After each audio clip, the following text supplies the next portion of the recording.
Every single day, billions of people around the world open their refrigerator, pull out a container of last night's dinner, and reheat it without a second thought. Rice, chicken, spinach, eggs. The foods doctors and dietitians recommend most often for a long, healthy life. And here is something you deserve to know. There is real science behind how you store and reheat these foods. Not fear, not exaggeration, real useful science that can protect you and the people you love. My name is Dr. James Revealio. I have spent years studying nutrition and food safety, and I want to start today's video with an admission. You may have seen videos online, some of them very popular, claiming that reheating rice, chicken, spinach, or eggs causes cancer, that reheated food is quietly poisoning you, that your leftovers are a hidden threat to your DNA. I want to be completely honest with you. Most of those claims are not supported by real science. They take a small kernel of truth and stretch it into something frightening because fear gets clicks. But fear is not the same thing as good medicine, and it is not the same thing as good information. Today I am going to give you the real story. What actually happens when you reheat food, what the genuine risks are, and what you can do in simple, practical terms to keep your food both delicious and safe. This matters more than you might think, especially as we get a little older. Our immune systems change with age. Stomach acid production tends to decrease, which means fewer bacteria get neutralized before they ever reach the intestines. Our kidneys process fluids a little less efficiently, which makes dehydration from a stomach bug more dangerous than it would be for a younger person. Foodborne illness, which might just be an unpleasant day for someone in their 30s, can mean a hospital visit for someone in their 70s or 80s. So this video is not about frightening you away from foods you love. It is about giving you real, usable tools to protect yourself and the people you care about. Let's start with the food almost everyone reheats: rice.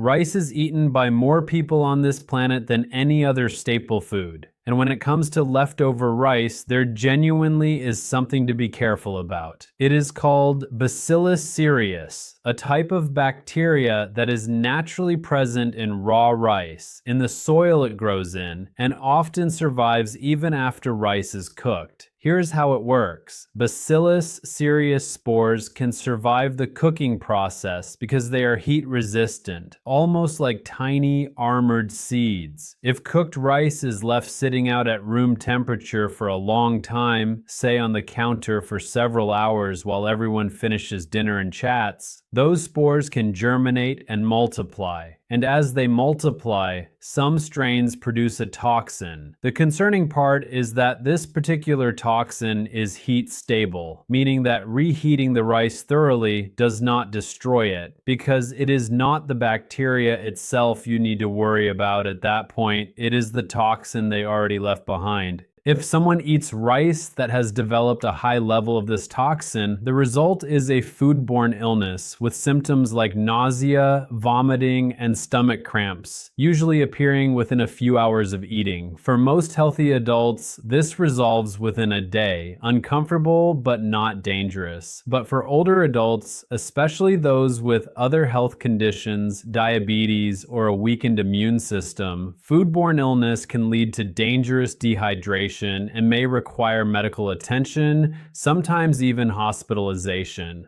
This is a real, well-documented food safety issue described by health authorities, including the US Centers for Disease Control and Prevention and the UK Food Standards Agency, and it is genuinely worth taking seriously. Notice what I did not say. I did not say this causes cancer. I did not say it damages your mitochondria or triggers a slow-motion cellular transformation. Those claims you may have heard elsewhere are not what the actual research shows. The real risk with rice is foodborne illness from improper storage, and it is entirely preventable with a few simple habits. Here's what actually works, based on food safety guidance from health agencies around the world. Cook rice, and if you are not eating all of it right away, get it into the refrigerator within about 2 hours of cooking, 1 hour if your kitchen is especially warm.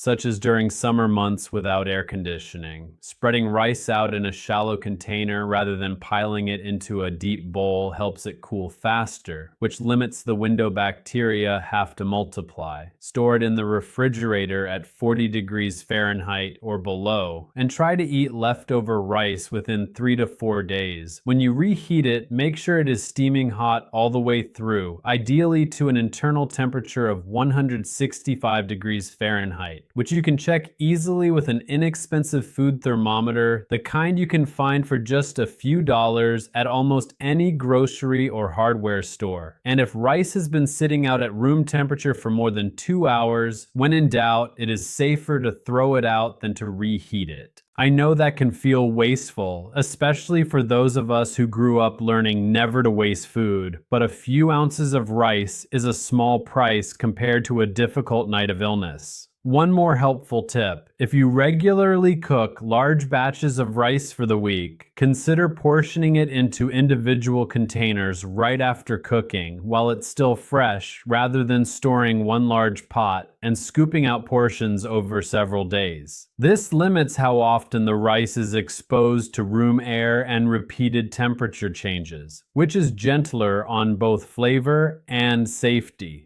That is the complete, honest picture on rice. Simple, practical, no exaggeration needed. Chicken is one of the most recommended proteins in the world.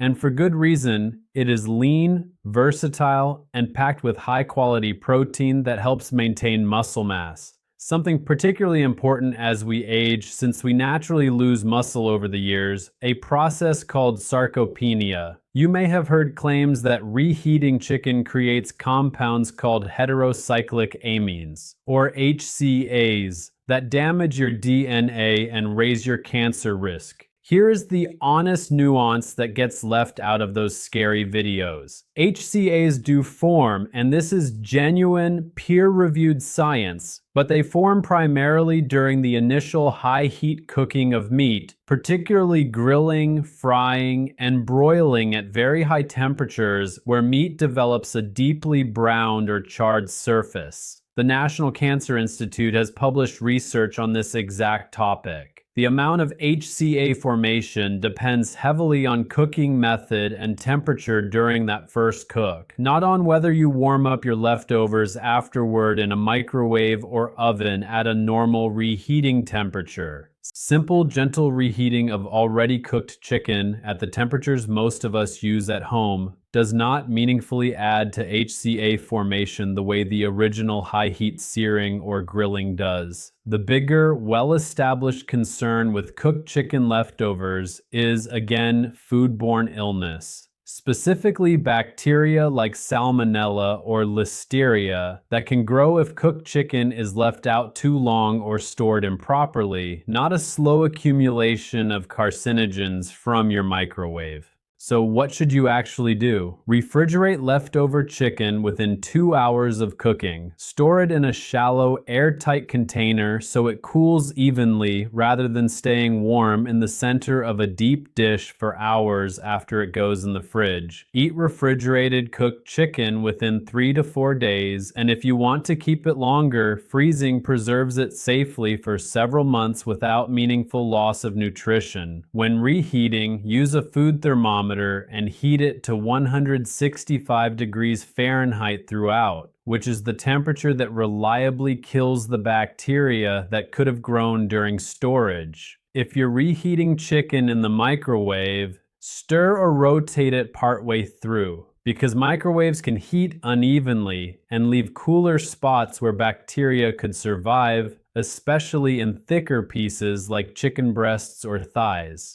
If you enjoy grilling or pan-searing your chicken and want to reduce HCA formation during that initial cooking, here is something genuinely useful. Marinating meat before cooking, using slightly lower cooking temperatures, and avoiding charring the surface have all been shown in research to reduce HCA formation. Flipping meat frequently on the grill rather than leaving it in one spot for a long time also appears to help. That is where the real evidence-based lever exists, not in how you warm up the leftovers afterward. It's also worth mentioning bone broth and soups made with leftover chicken carcasses, something many of us grew up making to avoid waste. These are perfectly safe to reheat using the same rules as any other cooked protein. Refrigerate promptly, eat within 3 to 4 days. Reheat to a full simmer or boil, which easily exceeds the 165 degrees Fahrenheit safety threshold. Spinach is one of the most nutrient-dense vegetables available, rich in iron, folate, vitamin K, and antioxidants. You may have come across claims that reheating spinach converts its natural nitrates into dangerous nitrosamines that cause cancer. Let's look at what is actually known, because this is one of the topics where the exaggeration online is particularly disconnected from the underlying research. It is true that spinach and other leafy greens like beets, celery, and lettuce naturally contain nitrates, and it is true that under certain conditions, particularly when cooked greens are left at room temperature for extended periods rather than promptly refrigerated,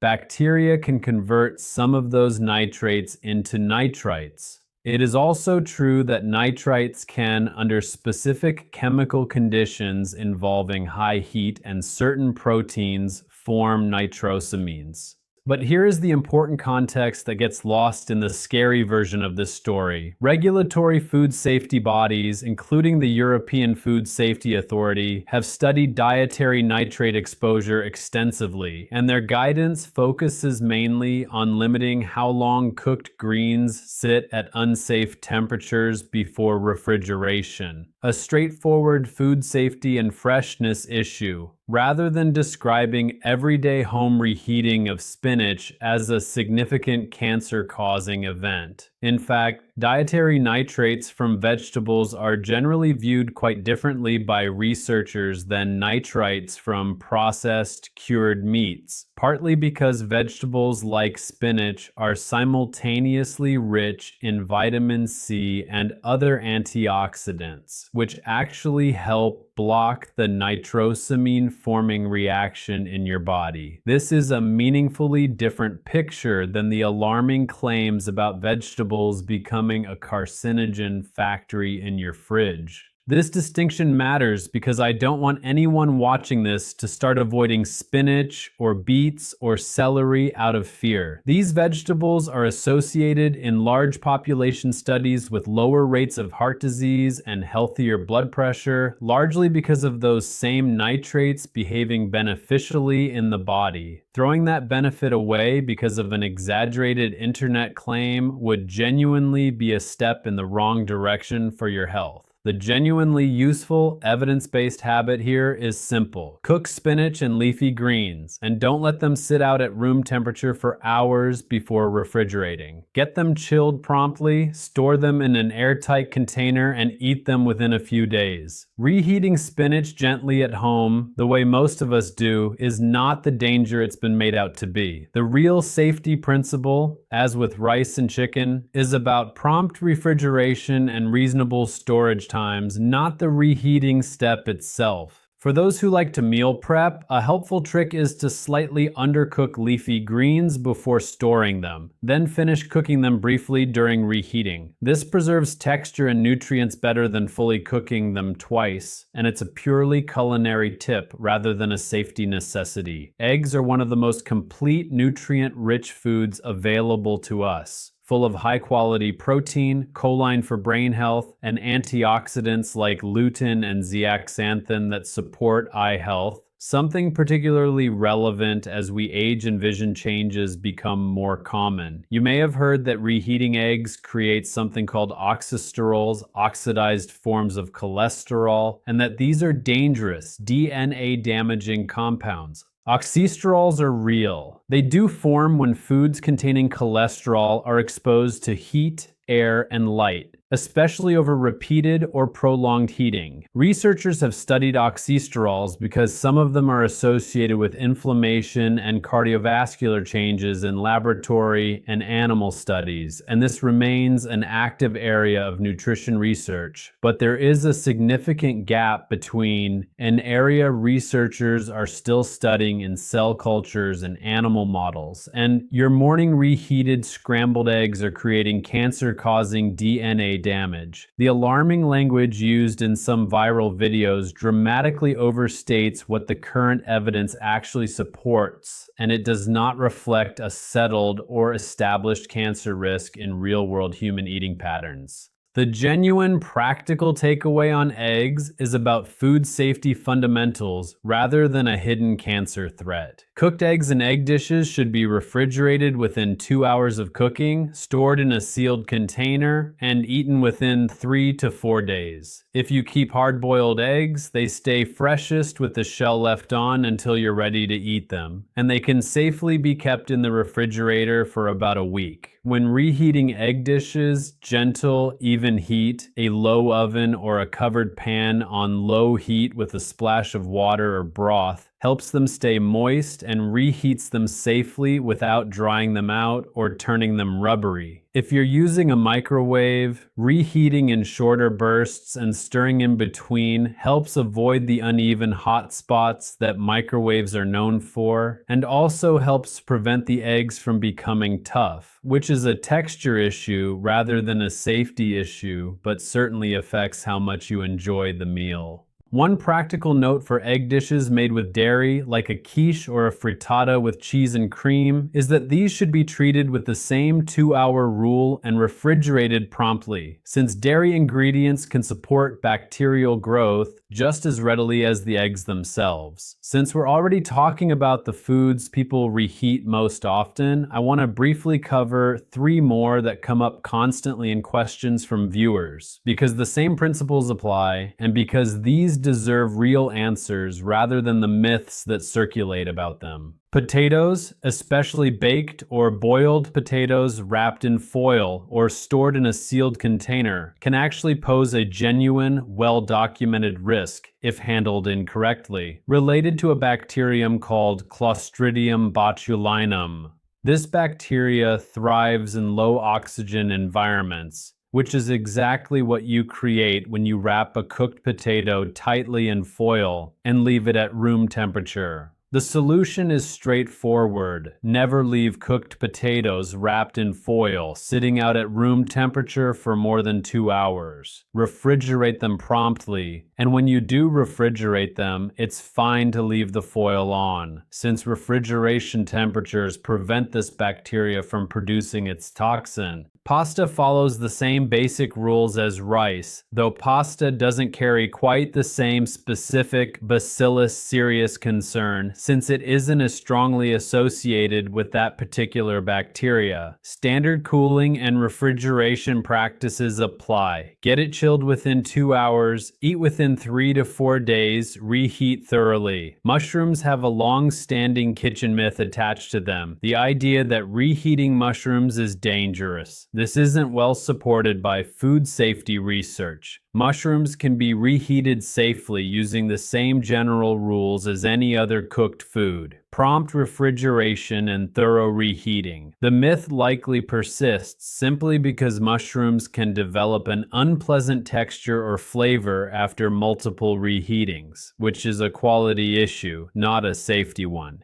Here's what decades of food safety research from agencies like the CDC, the USDA, and the UK Food Standards Agency actually converge on. It is far less dramatic than what those viral videos suggest, but it is genuinely protective, and it applies to rice, chicken, spinach, eggs, potatoes, pasta, and virtually every other cooked food in your kitchen. Rule 1, the 2-hour rule. Cooked food should not sit out at room temperature for more than 2 hours, or 1 hour if the room is warmer than about 90 degrees Fahrenheit. which matters especially in the summer months, or if you're serving food outdoors at a barbecue or family gathering. Bacteria multiply fastest in what food safety experts call the danger zone, between 40 degrees Fahrenheit and 140 degrees Fahrenheit. The longer food sits in that range, the more opportunity bacteria have to grow, and the growth is not linear. Bacteria populations can double roughly every 20 minutes under ideal conditions, meaning what starts as a small, harmless number can become a genuinely large one surprisingly quickly. Rule 2.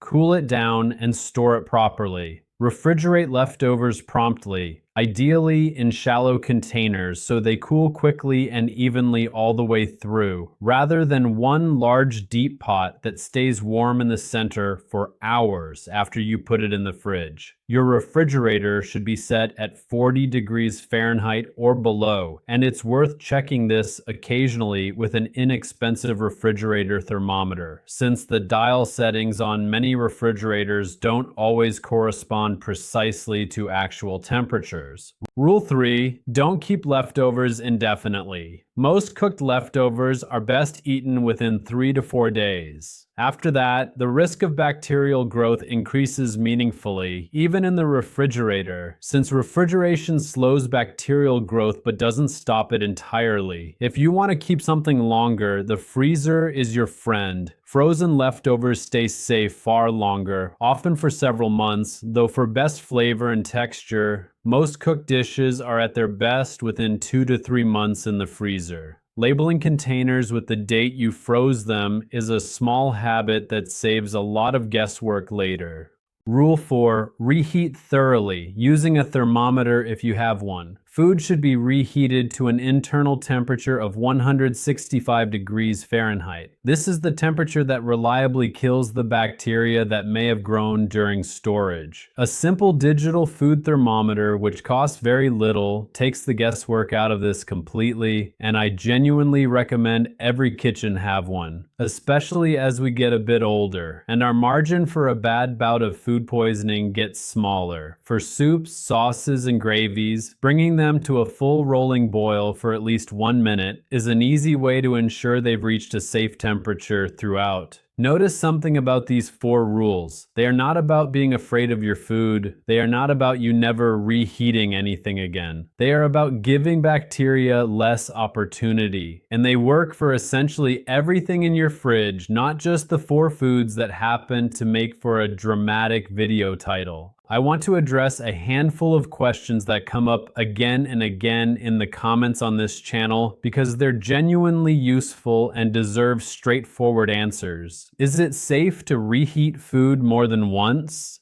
Generally, yes. As long as each reheating brings the food fully back up to 165 degrees Fahrenheit, and the total time spent in the danger zone across all those cycles stays limited. That said, from a practical standpoint, most food safety guidance suggests only reheating a portion once and only reheating the amount you plan to eat, rather than repeatedly reheating and cooling the same large batch, since each cycle is another opportunity for the food to spend time at unsafe temperatures. Does the microwave itself create harmful compounds? No. Microwaves heat food using non-ionizing radiation, which causes water molecules to vibrate and generate heat. This is fundamentally different from ionizing radiation, and there is no credible evidence that microwaving food produces unique carcinogenic compounds simply by virtue of being a microwave. The concerns about uneven heating are about food safety, not about the microwave technology itself creating dangerous chemicals. Is restaurant leftover food different? Not fundamentally, though restaurant food often sits out longer before it ever reaches you, particularly if you don't get it into the refrigerator quickly after a meal out. The same 2-hour rule applies from the moment the food was cooked, which restaurant staff generally try to manage well. But once it's in a takeout container in your car or on the table at home, the clock is very much still running. What about food that smells or looks fine but has been in the fridge a long time? This is an important point because Bacillus cereus toxin and several other food safety concerns don't always produce an obvious bad smell or visible spoilage. This is exactly why following the 3 to 4 day guideline matters rather than relying solely on your senses to judge whether something is still good.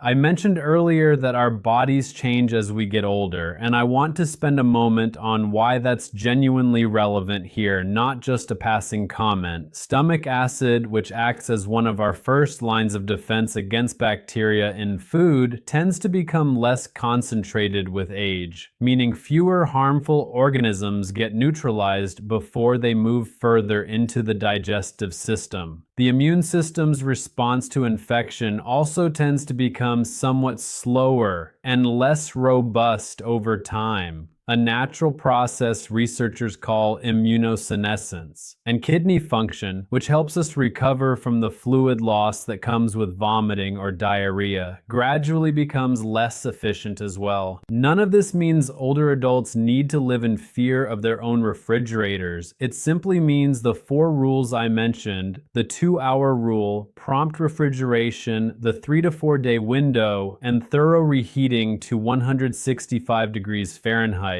are worth treating as genuine habits rather than optional suggestions. If you live alone and often cook a large batch of something on Sunday to eat throughout the week, which is an excellent and practical habit for managing energy and time in the kitchen, consider freezing individual portions rather than keeping the entire week's supply in the refrigerator. This way, you're only exposing one portion at a time to the repeated opening and closing of the fridge door, and you always have a fresh, safely stored portion ready to go. If you care for a parent, a spouse, or another older adult, or if you help prepare meals for a loved one who doesn't cook as much anymore, these same habits are worth gently sharing, not as a lecture, but as something practical you can do together. Labeling containers with dates, using a food thermometer as a normal kitchen tool rather than something only professional chefs use, and building a simple habit of clearing out the refrigerator once a week to check what's been sitting for too long. Here's a practical tip that doesn't get discussed nearly often enough. How you arrange your refrigerator actually affects food safety. Raw meat, poultry, and seafood should always be stored on the lowest shelf, ideally in a container or on a plate that catches any drips so that juices can never fall onto other foods below them. Cooked leftovers and ready-to-eat foods belong on higher shelves, away from any raw ingredients.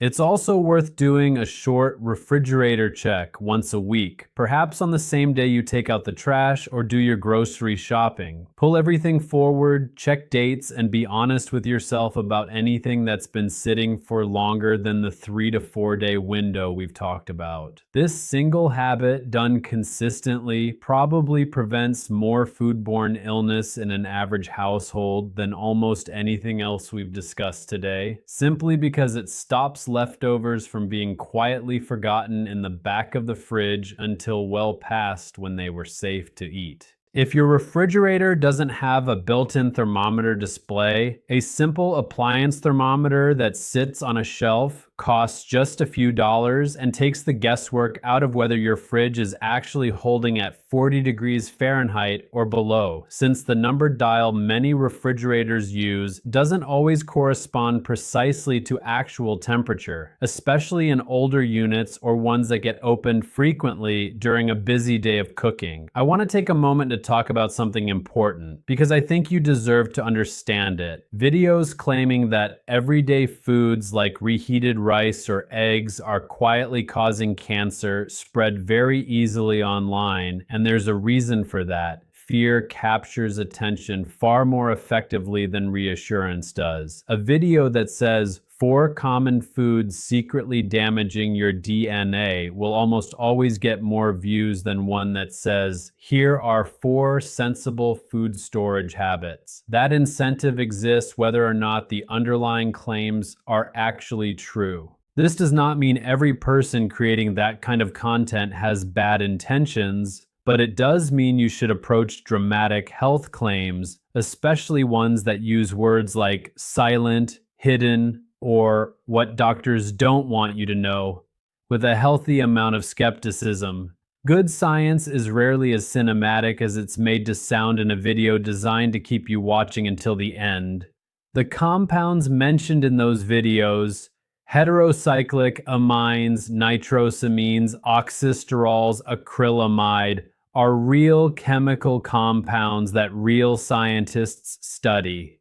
That part is true, but real science is careful, nuanced, and usually comes with a lot of "it depends" and "under certain conditions" and "more research is needed." When a video strips all of that nuance away and tells you a single food category is quietly poisoning you, that is usually a sign that the goal is engagement rather than education. A good rule of thumb, whenever you come across a health claim online, whether about food, supplements, or medications, ask whether the claim points you toward a specific reputable source you can check, like a government health agency or a peer-reviewed journal, or whether it simply asks you to trust the speaker's credentials without giving you an easy way to verify anything. The first kind of content respects your ability to think for yourself. The second kind is asking for your trust without earning it. If you remember only a few things from this video, let them be these. Reheating leftover rice, chicken, spinach, or eggs does not carry the dramatic cancer risk that some popular videos claim. The real well-documented risk with leftovers is foodborne illness from improper storage and inadequate reheating, and that risk is genuinely worth taking seriously, especially for those of us who are a bit older and where a bad stomach bug can turn into something more serious.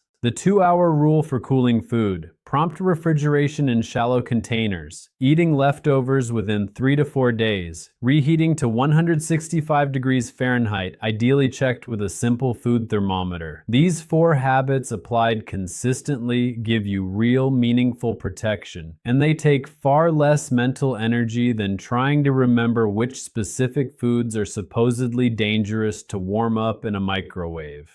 I want you to feel more confident in your kitchen after watching this, not more anxious. Food, including your leftovers, is one of the genuine pleasures of life, and it should stay that way.